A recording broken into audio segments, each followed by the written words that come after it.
The Great Hall of the Galactic Council buzzed with the usual debates about trade routes and border disputes.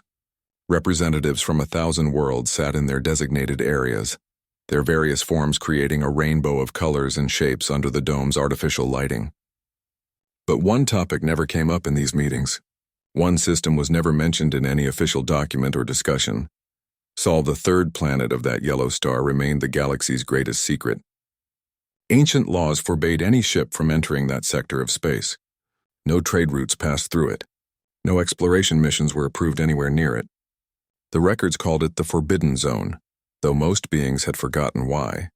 Consul Veltar of the Hegemony Mining Consortium had not forgotten. He had spent years studying the old files, the encrypted documents from over 1,000 years ago. The story seemed impossible to believe.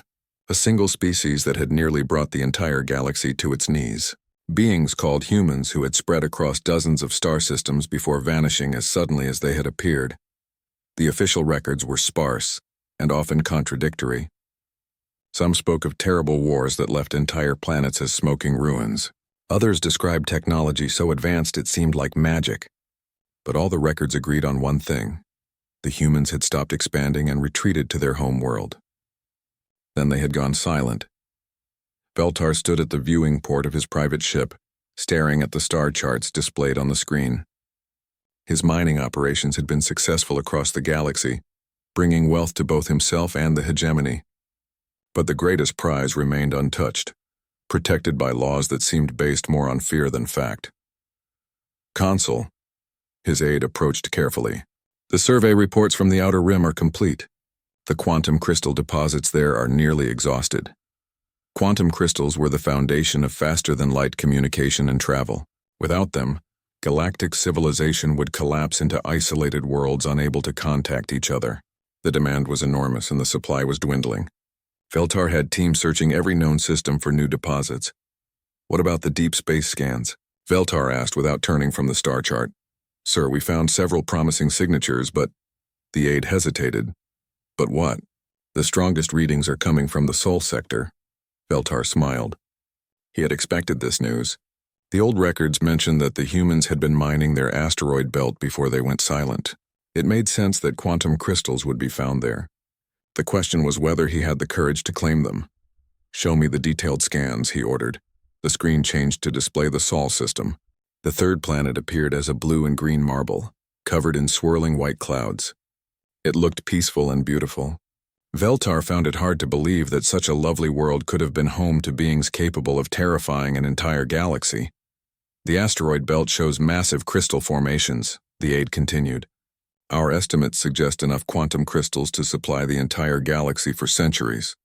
But sir, the legal restrictions are based on 1,000-year-old superstitions, Veltar finished. Look at that world. Does it look dangerous to you? Our sensors show no energy signatures, no ship movements, no signs of advanced civilization. Whatever happened to the humans, they are clearly gone. The aide shifted nervously. The Council's enforcement fleet are busy dealing with the border conflicts near the Rigel sector. It would take them months to respond to any incident this far out. Veltar turned to face his aide. Besides, we would not be violating the letter of the law. The restrictions forbid contact with the inhabited world. They say nothing about mining operations in the asteroid belt. This was not entirely true, but Veltar had found that legal interpretations could be flexible when large profits were involved. The quantum crystals in the Sol system could make him the wealthiest being in the galaxy. More importantly, they could secure his consortium's dominance in the mining industry for generations. Prepare the mining fleet, he ordered. Full stealth protocols. We go in quiet, extract what we can and leave before anyone notices. Sir, what if the old stories are true? What if there really are humans on that planet? Veltar laughed, a harsh sound that echoed in the ship's corridor. Then they have been sleeping for 1,000 years. I doubt they will wake up for a few mining operations. 3 days later, Veltar's fleet entered the Sol system. 12 massive mining ships accompanied by twice as many support vessels and cargo haulers. The ships used advanced stealth technology that rendered them nearly invisible to most sensor arrays.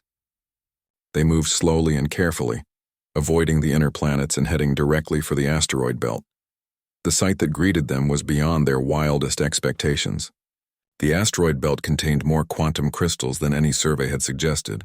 Entire asteroids seemed to be made of the precious material. Veltar's fortune was assured. Begin extraction operations, he commanded from his flagship. I want every crystal harvested within the month. The mining ships spread throughout the belt, their massive extraction beams carving into the asteroids. The process was loud and violent, sending shockwaves through space. But who was there to notice? The third planet showed no signs of life beyond primitive electromagnetic emissions. If there were any humans left, they were clearly using technology so basic they would never detect the mining operation. For 2 weeks, the operation proceeded flawlessly. The cargo holds filled with quantum crystals of unprecedented purity and size. Veltar watched the wealth accumulate and felt satisfaction beyond anything he had ever experienced. He was going to be remembered as the greatest mining entrepreneur in galactic history. On the morning of the 15th day, his communications officer approached with a puzzled expression. Sir, we are receiving some unusual signals from the third planet. What kind of signals? They appear to be automated transmissions. Very old technology by our standards, but they are definitely artificial. It is as if something down there is waking up. Veltar frowned. Waking up? What do you mean? The signal started 3 days ago, shortly after we began the deep extraction procedures. They are getting stronger and more frequent. Some of them appear to be directed toward installations on the planet's surface. A cold feeling began to grow in Veltar's stomach. Show me the signal analysis. The data appeared on his screen. The transmissions were clearly artificial, but they used technology patterns unlike anything in the current galactic database. They were old but sophisticated in ways that made no sense. It was as if someone had built advanced systems using completely different scientific principles. Sir, the communications officer continued, there is something else. We are detecting power signatures from several locations on the planet's surface. Installations that were completely dark 2 weeks ago are now showing energy readings. Veltar stared at the peaceful blue world on his screen. It still looked harmless and beautiful. But something was happening down there. Something was responding to his mining operation. Continue the extraction, he ordered, though his voice lacked its earlier confidence. But increase our sensor sweeps of the planet. I want to know what is happening down there. As his ships continued their work, tearing quantum crystals from the asteroids of the Sol system, Veltar could not shake the feeling that he had made a terrible mistake. The old warnings echoed in his mind, but greed and pride kept him from ordering a retreat. On the surface of the third planet, in installations buried deep beneath the ground, ancient systems continued their awakening protocols. Warning lights that had been dark for 800 years began to glow. Computer systems started running diagnostics and status checks, and in chambers scattered across the world, beings who had been sleeping for nearly a millennium began to stir. The universe's greatest rule was about to be broken, and Consul Veltar was about to learn why that rule had existed in the first place. Deep beneath the Rocky Mountains, in a facility that had not seen human activity for over 8 centuries, emergency lights began to flicker. The underground complex stretched for miles, its corridors and chambers carved from solid rock and reinforced with materials that could survive almost any catastrophe. This was Site Omega, one of 12 Last Watch installations scattered across Earth. Sarah Chen had been dreaming of her daughter's birthday party when the awakening sequence began. The gentle hum of the stasis pod's revival systems gradually pulled her from the deep sleep that had lasted longer than any human civilization in recorded history. Her eyes opened slowly, adjusting to the soft blue glow of the medical bay. The first sensation was confusion. The last thing she remembered was the final briefing before entering stasis. The year had been 2387. The decision had been made. Humanity would sleep until it was safe to wake up. But as her mind cleared and the medical systems ran their diagnostics, she realized that something had gone wrong. Status report, she whispered, her voice hoarse from centuries of disuse. The facility's artificial intelligence responded immediately. Admiral Chen, you have been in stasis for 843 years, 7 months, and 12 days. Revival initiated due to Protocol 7 activation. Protocol 7. Sarah's blood ran cold as the memories returned. Protocol 7 was the emergency awakening sequence, triggered only if alien technology was detected operating within the Sol system. It was the one thing that could wake the last watch before the scheduled time. AI explain Protocol 7 activation. Unknown energy signatures detected in the asteroid belt. Extraction operations using advanced beam technology. Estimated 12 large vessels and 24 support craft. Technology signature does not match any known human patterns. Sarah sat up in her stasis pod, fighting off the dizziness that came with revival. Around her, 11 other pods were beginning their own awakening sequences. The other members of the Last Watch were stirring, their faces pale and confused as they returned to a world that had moved on without them.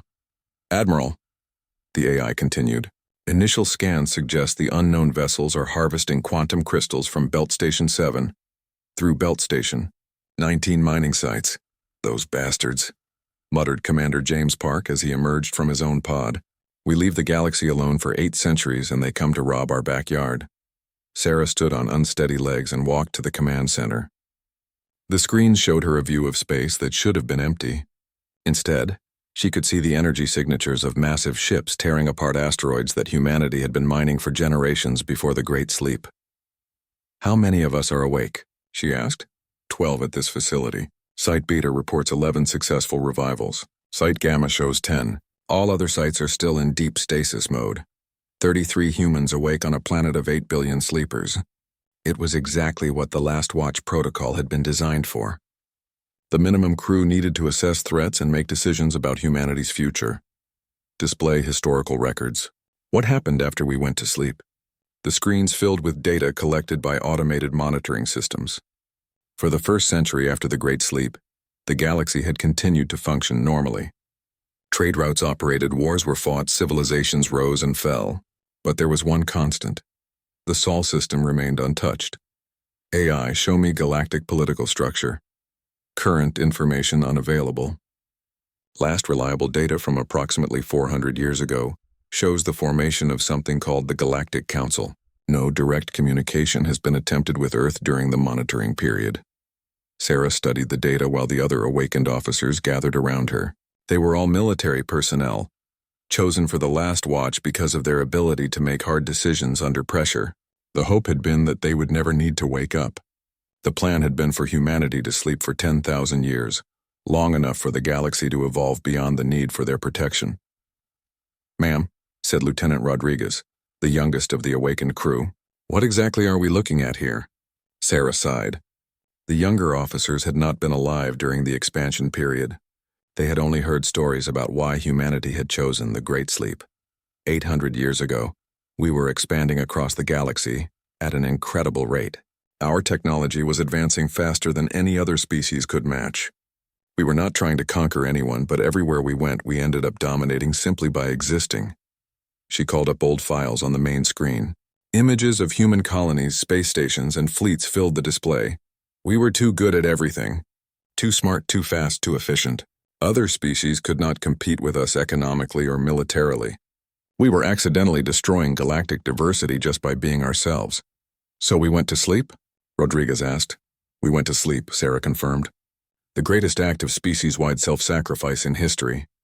We gave up our expansion, our colonies, our future in space, also that other species could develop without our interference. She gestured at the screens showing the alien mining operation, and now someone has decided to wake us up. Commander Park was reviewing the technical specifications of the alien ships. Their technology is impressive, but it is clearly based on principles we abandoned centuries ago. Crude beam mining, inefficient engine designs, primitive stealth systems. Can they detect us? Sarah asked. Not with current security protocols active. To them, we are just a dead world with some ancient electromagnetic emissions. Sarah considered their options. The Last Watch protocols were clear about the next steps. Assess the threat, determine appropriate response, execute decision. The problem was that every possible response carried enormous consequences. AI, prepare a reconnaissance probe. I want detailed scans of those ships, their technology, their crew composition, everything. Admiral, Commander Park said quietly. Once we launch a probe, there is no going back. They will know we are here. They are already here, James. They have violated the fundamental agreement that has kept the galaxy safe for 8 centuries. The question is whether we try to handle this quietly or... She did not finish the sentence. Or we activate the full awakening sequence. Park finished for her. The full awakening sequence would bring 8 billion humans out of stasis. It would activate production facilities that had been dormant for centuries. It would begin the process of returning humanity to its role as the galaxy's dominant species. It was the option they all hoped never to use. One step at a time, Sarah decided. Launch the probe. Let us see what we are dealing with. The probe launched from a concealed bay high in the Rocky Mountains. It was a small craft no larger than a shuttle, but it contained sensors and scanning equipment that was centuries ahead of anything the galaxy had seen. The probe accelerated toward the asteroid belt at speeds that would have impressed the alien miners if they had been able to detect it. As the probe gathered data, Sarah and her team prepared for what might be humanity's return to galactic affairs. The stasis chambers around the world could be awakened gradually or all at once. The production facilities could be reactivated. The shipyards, hidden on the dark side of the moon and in underground facilities, could begin building vessels designed with 8 centuries of technological advancement. But first, they needed to know who had made the mistake of waking them up. The probe reached the mining operation and began its scans. Within minutes, data was flowing back to Site Omega: ship designs, technology patterns, communication frequencies, and most importantly, biological scans of the crews. Admiral, the AI announced, probe scans complete. Ships are registered to the Hegemony Mining Consortium. Crew composition includes multiple species, but command structure appears to be controlled by beings designated as Veltari. Sarah studied the data. The Veltari were a species humanity had encountered briefly during the expansion period. They were intelligent, ambitious, and had a strong sense of hierarchy. They were also known for taking risks when large profits were involved. Any indication they know we are here? Negative. Their sensors are focused on the mining operation. However, Admiral, there is something else. What? The probe detected quantum resonance patterns in their extraction beams. The energy signatures are creating subspace distortions that are interfering with our deep stasis systems. Sarah felt her heart skip a beat. Interfering how? The resonance is gradually awakening stasis pods across the planet. Current projections suggest that if the mining continues at this rate, the entire population will be awake within 6 months. The room fell silent. The one thing they had hoped to avoid was happening anyway. The aliens were not just mining their asteroid belt. They were accidentally forcing humanity out of the Great Sleep. Options? Sarah asked quietly. We can attempt to make contact and request they stop the mining operation, Commander Park suggested. And if they refuse? Park was quiet for a moment. Then we implement the Lazarus Protocol. The Lazarus Protocol. The plan for what to do if humanity ever needed to reclaim its place in the galaxy. Sarah had hoped never to hear those words spoken aloud. Prepare a communication probe, she ordered. We will try diplomacy first. Maybe they will listen to reason. But as she watched the alien ships continue their extraction operations, sending more quantum resonance through space with each passing hour, Sarah Consul Veltar was reviewing the morning extraction reports when his communications officer burst into his private quarters without announcement. The officer's face was pale with excitement and fear. Sir, you need to see this immediately, the officer gasped. What is so urgent that you forget basic protocol? Veltar demanded. We have made contact, sir. Something from the third planet has sent us a communication probe. Veltar felt his blood freeze. Impossible. Our sensors show no advanced civilization on that world. Sir, the probe appeared on our screens 30 minutes ago. It is definitely artificial, and it is definitely from the planet's surface. It is requesting permission to establish communication. Veltar followed the officer to the command center, his mind racing. If there were indeed inhabitants on the third planet, this changed everything. The ancient laws were not just superstition. There really were beings called humans, and they were apparently still alive. Show me the probe, he ordered. The main screen displayed a small craft unlike anything in Veltar's database. Its design was sleek and elegant, with smooth curves that suggested advanced manufacturing techniques. But more disturbing was how it had appeared. The probe had somehow approached his fleet without being detected by any of their sensors until it chose to reveal itself. What are they saying? Veltar asked. The message is in our standard galactic language, sir. They are requesting a meeting to discuss our mining operations in what they call their home system. Veltar considered his options. He could flee immediately, leaving behind millions of credits worth of quantum crystals. He could ignore the message and hope the inhabitants were too primitive to pose a threat, or he could respond and try to negotiate some kind of arrangement. Greed won over caution. Open a communication channel, he decided. The screen flickered and then showed the interior of what appeared to be an advanced command center. A human female in a military uniform looked directly at him with calm, intelligent eyes. Veltar was surprised by how similar humans appeared to several other galactic species. 2 arms, 2 legs, 1 head. They looked remarkably ordinary for beings that had supposedly terrified the galaxy. "I am Admiral Sarah Chen of Earth Defense Command," the human said in perfect galactic standard. "You are conducting mining operations in our star system without permission." Veltar straightened his formal robes and activated his own video transmission. "I am Consul Veltar of the Hegemony Mining Consortium. We were not aware that this system was inhabited. Our surveys showed no signs of advanced civilization." "That was intentional," Admiral Chen replied. "We have been maintaining a low profile for several centuries. However, your mining activities are causing interference with our planetary systems. We would appreciate if you would cease operations and withdraw from our territory." The tone was polite but firm. Veltar found himself impressed by the human's composure. She showed no signs of fear or hostility, despite the fact that his fleet clearly outgunned anything that could be based on a single planet. "Admiral, I understand your concern, but our consortium has invested significant resources in this operation. Perhaps we could reach some kind of arrangement. We would be willing to share a portion of our extraction yields in exchange for permission to continue." "That is very generous," Admiral Chen said, "but I am afraid we must decline. This system has been our home for thousands of years. We prefer to manage our own resources." Veltar leaned forward in his chair.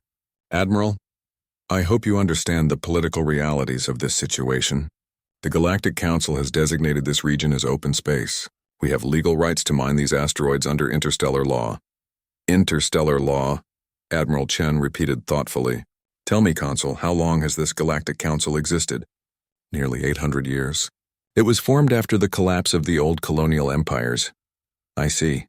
And what happened to those colonial empires?" Veltar hesitated. This was not a topic that was widely discussed in polite galactic society. There were various conflicts and political upheavals. Many species withdrew from interstellar affairs. Species like humans? The question hung in the air like a blade. Veltar realized that Admiral Chen knew far more about galactic history than she was letting on. "Admiral, the records from that period are incomplete. There are stories about human expansion, but most historians believe them to be exaggerated." "What do these stories say?" Veltar was beginning to feel uncomfortable. The human's calm demeanor was unsettling, as if she already knew the answers to her questions and was simply testing his honesty. "The stories speak of rapid expansion, advanced technology, and sudden withdrawal, but surely these are legends rather than historical fact. And our colonies? What do your records say happened to human settlements outside this system?" Veltar's discomfort grew. "The records are unclear. There are references to abandoned worlds and unexplained disappearances, but you chose not to investigate too deeply," Admiral Chen finished. "You assumed we were extinct and decided to help yourself to our resources." "Admiral, I assure you that no disrespect was intended. If we had known this system was inhabited, you would have followed the ancient prohibition and stayed away," Admiral Chen said. "Yes, I imagine you would have. Tell me, Consul, are you familiar with the old galactic laws regarding the Sol system?" Veltar felt sweat forming on his forehead. "There are some archaic regulations, yes, but they are centuries old and based on outdated information." "What exactly do those regulations say?" They forbid contact with the inhabitants of the third planet of this system." "And why do you think those laws exist?" Veltar was quiet for a long moment. The conversation was not going as he had expected. He had thought he would be dealing with a primitive civilization that could be easily impressed or intimidated. Instead, he found himself being questioned by someone who seemed to know more about galactic politics than he did. "The laws exist because your people were considered dangerous," he admitted finally. "Dangerous how?" "The records speak of superior technology and military capabilities." "But Admiral, that was centuries ago. Surely we have grown weak during our isolation." Admiral Chen smiled, but there was no warmth in the expression. "That is a reasonable assumption, Consul. Most species would have declined during such a long period of isolation." She leaned forward slightly and her tone became more serious. Let me ask you a different question. During your mining operations, have you noticed anything unusual about our asteroid belt? Veltar frowned.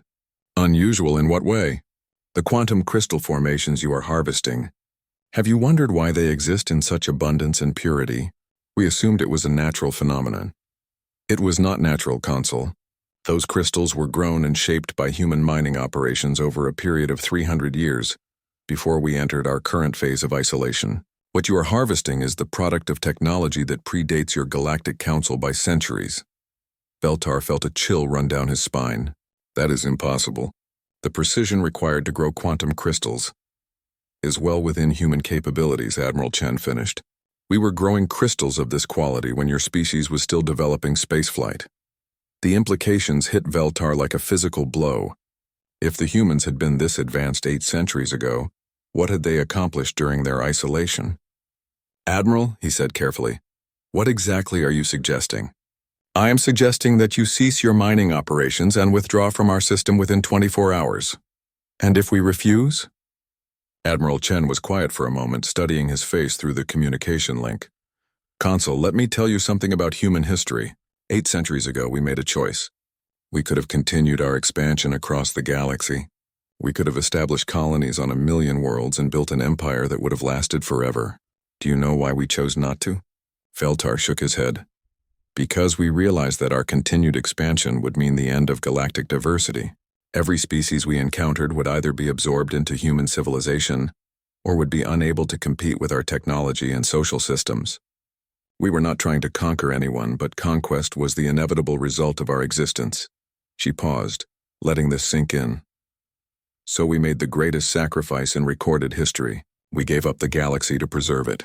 We went to sleep so that species like yours could grow and develop without our interference. That is a noble gesture, Veltar said, though his voice was shaking slightly.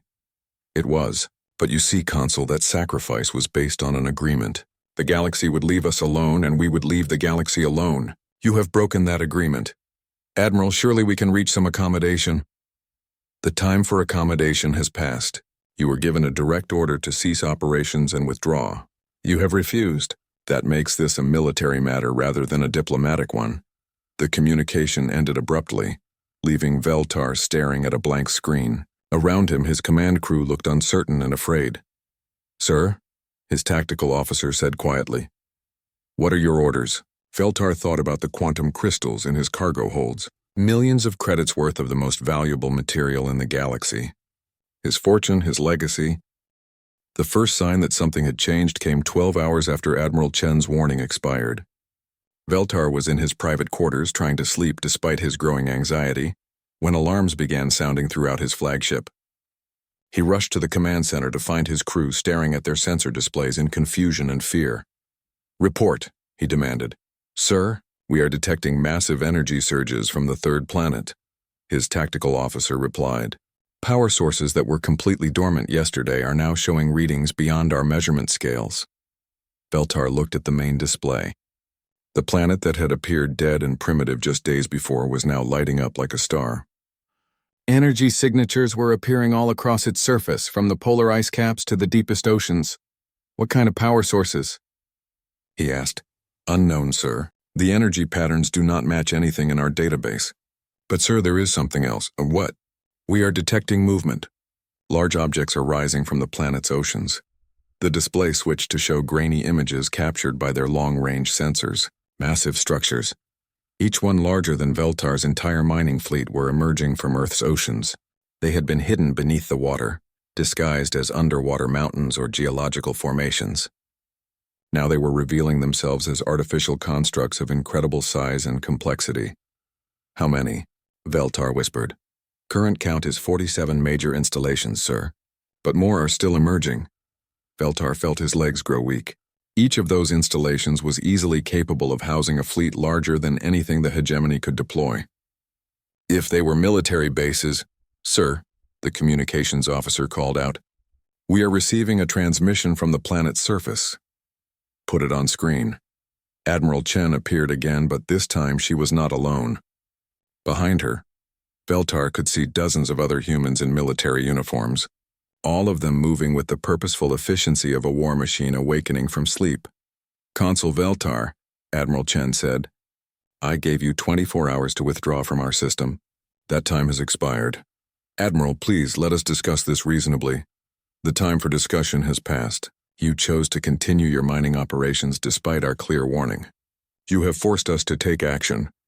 Behind Admiral Chen, holographic displays showed the current status of Earth's defensive systems.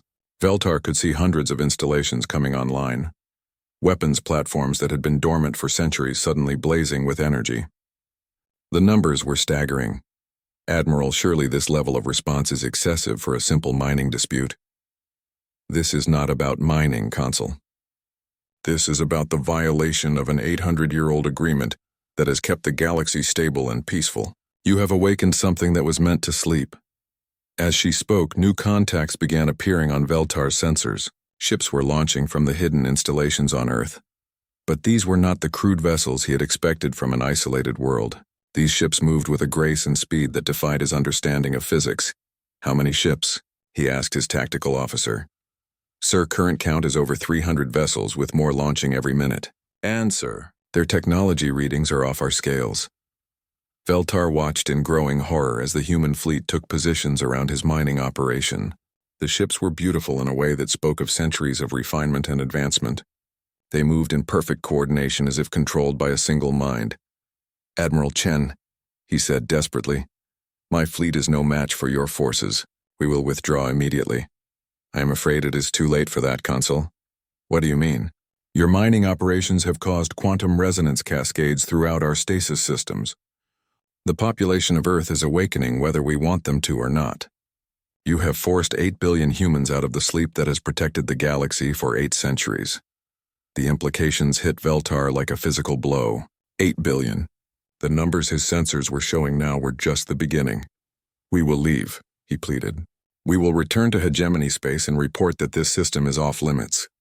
The mining rights can be suspended. Consul, you do not understand. The damage is already done. The Great Sleep is ending. Humanity is waking up and they are going to want to know why. On the tactical display, more ships continued to appear. The number had passed 500 and was still climbing. But worse than the numbers was the technology. Veltar's ships were considered state-of-the-art by galactic standards, but compared to what he was seeing now, they looked like ancient relics. Admiral, I must contact my government. They need to know what has happened here. You are free to try, Consul, but I should warn you that your communications will not reach beyond this system. Veltar's communications officer looked up from his station with panic in his eyes. Sir, he is right. All our long-range communications are being blocked. Some kind of interference field around the entire system. You are cutting us off from the galaxy. We are preventing you from bringing reinforcements while we decide what to do with you, Admiral Chen replied. Your presence here has created a situation that requires careful consideration. Veltar's mind raced through his options. He could try to fight, but his fleet would be destroyed in minutes. He could try to run, but the human ships were clearly faster than anything he possessed. He was trapped with no way to contact his superiors or call for help. What do you want from us? He asked finally. First, you will cease all mining operations immediately. Second, you will prepare detailed records of your consortium's activities, your government's policies, and the current state of galactic civilization. We have been asleep for 8 centuries, Consul. We need to understand what has changed. And then we decide whether the galaxy is better or worse without our guidance. The mining operations stopped within the hour. Veltar's fleet sat powerless in the asteroid belt while human ships maintained a careful but overwhelming watch. The quantum crystals they had harvested were seized by human boarding parties who moved through the cargo holds with an efficiency that spoke of centuries of experience. But the real horror was what Veltar could see happening on Earth itself. The planet was transforming before his eyes. Industrial complexes that had been hidden beneath ice sheets were emerging into the sunlight. Manufacturing facilities that stretched for hundreds of kilometers were coming online. The humans had not been sleeping peacefully for 8 centuries. They had been building. Sir, his science officer reported, we are detecting massive construction activity in orbit around the planet's moon. They appear to be assembling something. What kind of something? Based on the energy signatures and the size of the construction. I believe they are building a fleet, sir. A very large fleet. Veltar looked at the data and felt his world collapse around him. The construction project was enormous, involving hundreds of ships and thousands of workers. But what terrified him most was the speed. The humans were building ships faster than any civilization he knew could even manufacture individual components. "How long until completion?" he asked. "At current rates, sir, perhaps 6 months for a fleet of several thousand vessels." Several thousand. Feltar's entire species could not build several thousand ships in a decade, even if they devoted their entire industrial capacity to the effort. The humans were doing it in 6 months as a side project while awakening their population. "Admiral Chen," he called over the communication link. "Yes, Consul? How long have you been planning this?" "Planning what?" "This fleet. This awakening. This return to galactic affairs." Admiral Chen was quiet for a moment before answering. "Consul, we never stopped planning. The Great Sleep was always intended to be temporary. We built automated systems to continue our research and development while we slept. We prepared for the day when we might need to reclaim our place in the galaxy. But why? If you wanted peace, we wanted to give the galaxy a chance to develop without our interference. But we also knew that someday someone might force us to wake up. We prepared for that possibility." Veltar stared at the screens showing human activity throughout the Sol system. Mining operations that made his fleet look like a child's toy. Manufacturing facilities that could build anything imaginable. Weapons platforms that could destroy entire fleets. "What have I done?" he whispered. "You have ended 8 centuries of galactic independence," Admiral Chen replied. "You have forced humanity to reconsider its place in the universe. Whether that is a good thing or a bad thing remains to be seen." As if to emphasize her point, new contacts appeared on the edge of the system. A fleet of human ships unlike anything Veltar had seen before. These vessels were massive, their hulls gleaming with energy that spoke of technologies beyond his comprehension. "The Deep Space Fleet is returning home," Admiral Chen explained. "We have maintained exploration and research vessels in the void between galaxies for the past 8 centuries. They are coming back to assist with the awakening." "How many ships?" Veltar asked, though he was not sure he wanted to know. "Enough, Consul. More than enough." Veltar slumped in his command chair, watching as his greed and arrogance brought about what might be the end of galactic civilization as he knew it. The humans were not just awakening. They were returning, and they were bringing with them 8 centuries of advancement, planning, and preparation. The universe had one rule: do not wake the humans. Consul Veltar had broken the 6 months after first contact. The galaxy received its wake-up call.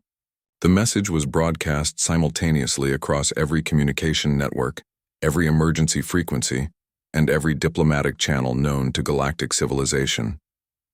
It reached the furthest colonies and the most isolated worlds. No government could suppress it. No military could block it, and no species could claim they had not received it. Admiral Sarah Chen appeared on screens across 1,000 worlds, her image clear and commanding. Behind her stood representatives of awakened humanity, scientists, engineers, military officers, and civilians who had spent 8 centuries preparing for this moment. "Citizens of the galaxy," she began, "I am Admiral Sarah Chen speaking on behalf of the human species government. For 843 years we have maintained silence while your civilizations grew and developed. Today, that silence ends. On the bridge of his impounded flagship, Consul Veltar watched the broadcast with growing dread. He had been held in the Sol system for months, while the humans awakened their population and assessed the galactic situation. Now he was about to learn what they had decided. "Many of you have heard stories about humanity," Admiral Chen continued. "Most of these stories paint us as conquerors or destroyers. This is not accurate. We were never interested in conquest. We were simply too good at everything we attempted." The screen behind her showed images from human history. Vast cities that made current galactic capitals look primitive. Fleets that dwarfed entire star navies. Technologies that seemed to bend the laws of physics. 8 centuries ago, we faced a choice. We could continue our expansion and inadvertently destroy the diversity of galactic civilization, or we could step back and allow other species to develop in our absence. We chose to sleep. This choice was made not from weakness, but from strength. It is easy to destroy. It is easy to conquer. It is far more difficult to show restraint when you have the power to reshape the galaxy according to your will. Admiral Chen paused. letting the implications of her words sink in across 1,000 worlds. The Great Sleep was never intended to be permanent. We built automated systems to continue our research and development. We prepared for the day when we might need to return to galactic affairs. We hoped that day would never come. Unfortunately, Consul Veltar of the Hegemony Mining Consortium decided to violate the one law that has kept the galaxy stable for 8 centuries. His greed has forced our hand. The screen showed images of Veltar's mining fleet, followed by data displays showing human technological capabilities. The numbers were staggering. Production capacity that exceeded the combined output of the entire galaxy, military forces that could sweep aside any opposition, research capabilities that had produced 8 centuries of continuous advancement. We did not choose to wake up, Admiral Chen continued. But now that we are awake, we must decide what role humanity will play in galactic affairs. After careful consideration, we have reached a decision. Across the galaxy, billions of beings held their breath. Effective immediately, humanity is resuming its place as the galaxy's governing species. This is not a conquest. This is not an invasion. This is a simple acknowledgement of reality. The screen showed a star map of the galaxy, with various regions highlighted in different colors. We are hereby establishing the human protectorate, encompassing 3/4 of known galactic space. All species currently residing in these regions have one standard galactic year to relocate to the designated autonomous zones. Veltar felt his heart stop. 3/4 of the galaxy. Trillions of beings would have to abandon their worlds and start over in the remaining quarter of galactic space. This may seem harsh, Admiral Chen acknowledged, but it is the most merciful solution available. The alternative would be the gradual absorption of all galactic civilizations into human society. You would not disappear through violence, but through simple inability to compete with our technology, our efficiency, and our social systems. The autonomous zones will be protected and supported. We will provide technology transfers, economic assistance, and military protection. But these zones will be governed by their current inhabitants according to their own laws and customs. The Admiral's expression became more serious. Some of you may choose to resist this new arrangement. This would be unwise. Our military capabilities have grown considerably during our 8 centuries of preparation. Any attempt to challenge human authority will be met with overwhelming force. To demonstrate this point, the screen showed images of human fleets conducting training exercises near uninhabited systems. Stars were extinguished and reignited at will. Planets were moved from one orbit to another as easily as rearranging furniture. The display of power was casual and terrifying. However, Admiral Chen continued, we hope that resistance will not be necessary. Humanity has no desire to rule through fear. We prefer cooperation and mutual benefit. The transition period will begin immediately. Galactic Council representatives will meet with human administrators to coordinate the relocation process. Transportation will be provided for any species that requires assistance. I want to emphasize that this is not punishment for Consul Veltar's actions. This is simply the natural result of humanity's return to active galactic participation.